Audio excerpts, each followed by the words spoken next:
Hello everyone, स्वागत है आप सभी का हमारे YouTube channel SD coaching classes पर। आज हम फिर हाजिर हैं एक और नई वीडियो के साथ, जिसमें हम डिस्कस करेंगे UPHESC, GDC, GIC, UP TGT, PGT chemistry के लिए टेस्ट पेपर 2 को।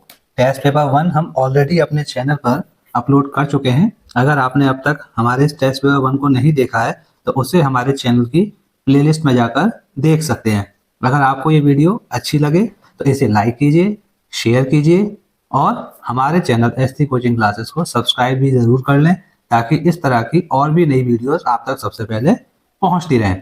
तो चलिए बिना देर किए शुरू करते हैं आज के टेस्ट पेपर का पहला क्वेश्चन, जो है the Brønsted acidity of boron hydrides follows the order. ये हमारे पास चार ऑप्शंस हैं। तो देखिए, Brønsted acidity of boron hydride की हम बात करें तो जितने ज़्यादा बोरॉन यूनिट होगी उसकी एसिडिटी उतनी ज़्यादा होती है। तो उसके अकॉर्डिंग सबसे ज़्यादा कहाँ है? B10H14, फिर B5H9, फिर B4H10 और फिर है B2H6। इसके अकॉर्डिंग हमारा आंसर क्या हो जाएगा? सी यहाँ पर सही हो जाएगा। क्लियर? नेक्स्ट क्वेश्चन है, at the equilibrium position in the process of adsorption, इनमें से कौन सा ऑप्शन सही होगा? अगर हम बात करें, एक फॉर्मूला होता है डेल्टा जी इक्वल्स टू क्या होता है? Delta H minus T delta S.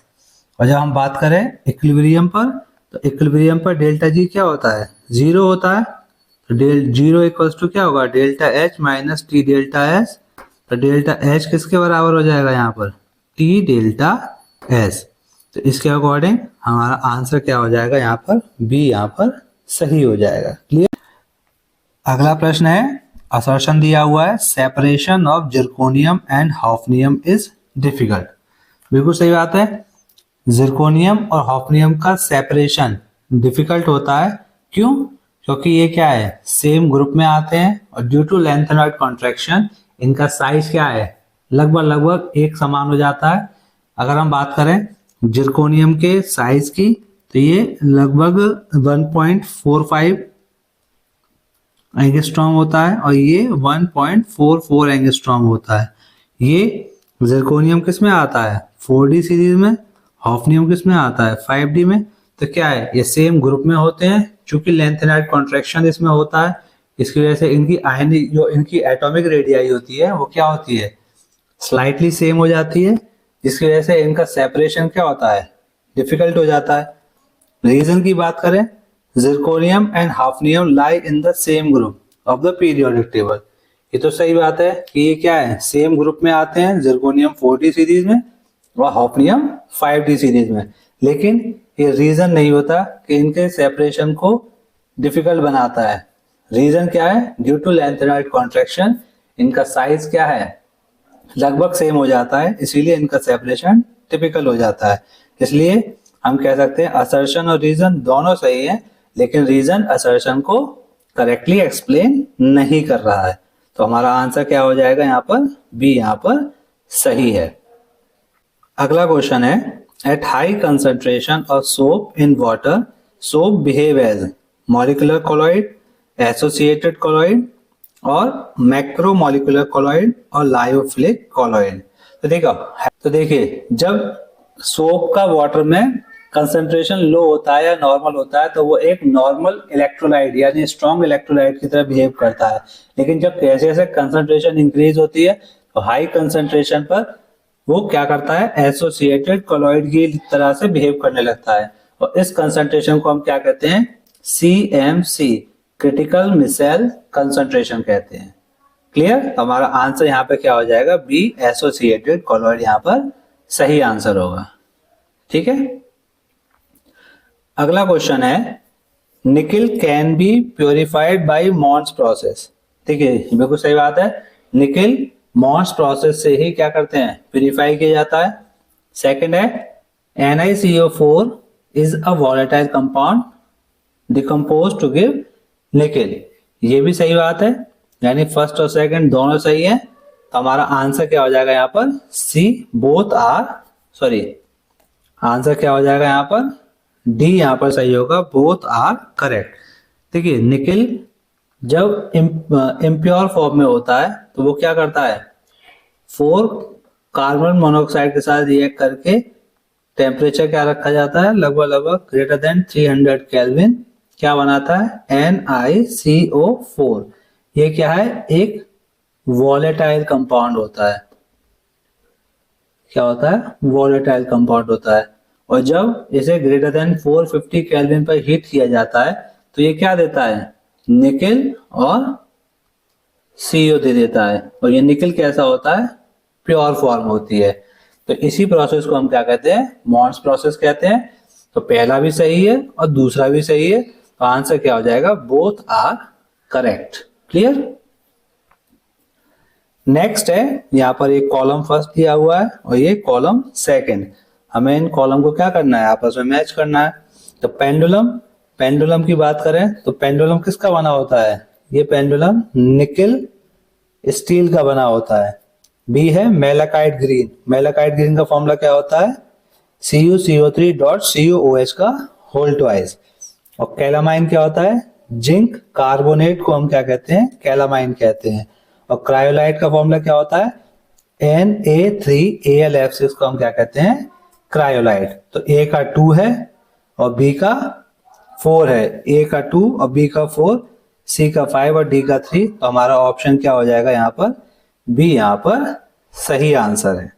Clear. Next है, on heating lead nitrate, oxide of nitrogen and lead are form. The oxide of nitrogen और लेड आर।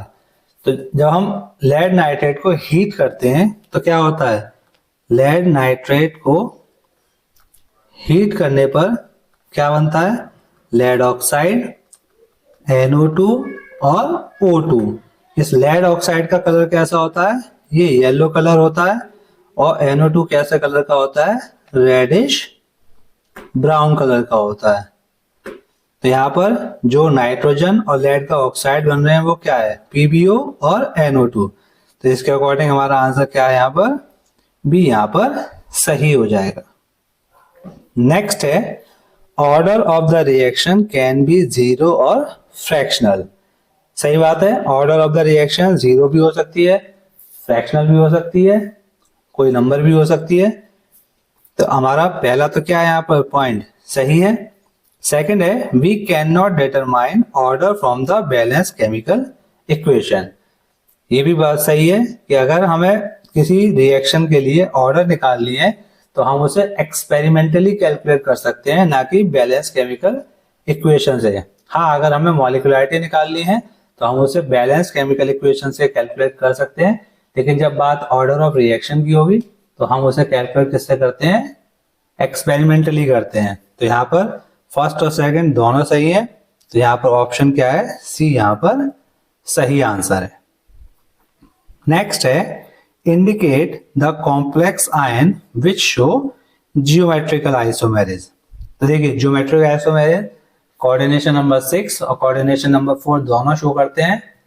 बस वहां हमें क्या देखना होता है, सिस और ट्रांस आइसोमेरिज शो करने के लिए ग्रुप देखने होते हैं। या लिगेंड की हम बात करें तो यहाँ पर ये PTNH3 का होल थ्राइस, यहाँ पर 3 क्या है, सेम लिगेंड है। तो ये क्या है, ज्योमेट्रिकल आइसोमेरिज शो नहीं कर सकता। CONH3 का 6, यहाँ भी क्या है, सभी लिगेंड सेम है, तो ये भी शो नहीं करेगा। CrH2O4Cl2 ये कर सकता है।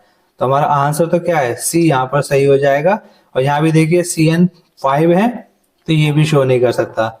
ये कैसे करेगा, तो ये इस तरह से करेगा। यहाँ पर CrH2O, यहाँ पर ये हम लगा देंगे 4 लिगेंड वाटर के, और एक Cl आ जाएगा यहाँ और एक Cl आ जाएगा यहाँ।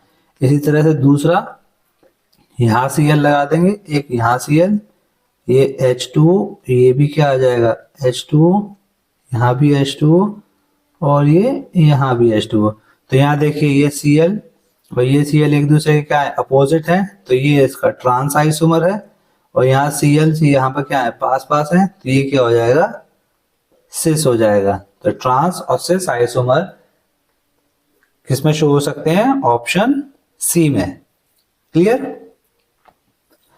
नेक्स्ट है which of the following species has pyramidal structure.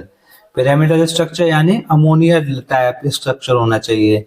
Ammonia में क्या है, 3 बॉन्ड पेयर और 1 लोन पेयर होता है। तो यहाँ पर अगर हम सल्फेट की बात करें तो ये क्या है, परफेक्ट टेट्राहेड्रल स्ट्रक्चर होता है। अगर हम बात करें इसकी सल्फाइड की तो ये क्या है, SO3 2 नेगेटिव है। तो यहाँ पर क्या है, 3 बॉन्ड पेयर होंगे और 1 लोन पेयर होगा। तो यही क्या है, अमोनिया लाइक स्ट्रक्चर है और इसका स्ट्रक्चर कैसा हो जाएगा, पिरामिडल शेप हो जाएगा। कार्बन टेट्राक्लोराइड भी कैसा होता है, टेट्राहेड्रल होता है। बात करें PCl6 की तो यहाँ पर तो कोऑर्डिनेशन नंबर 6 है, तो ये कैसा होगा, ऑक्टाहेड्रल होगा। ठीक है, तो हमारा आंसर क्या हो जाएगा यहाँ पर, बी यहाँ पर सही है। क्लियर।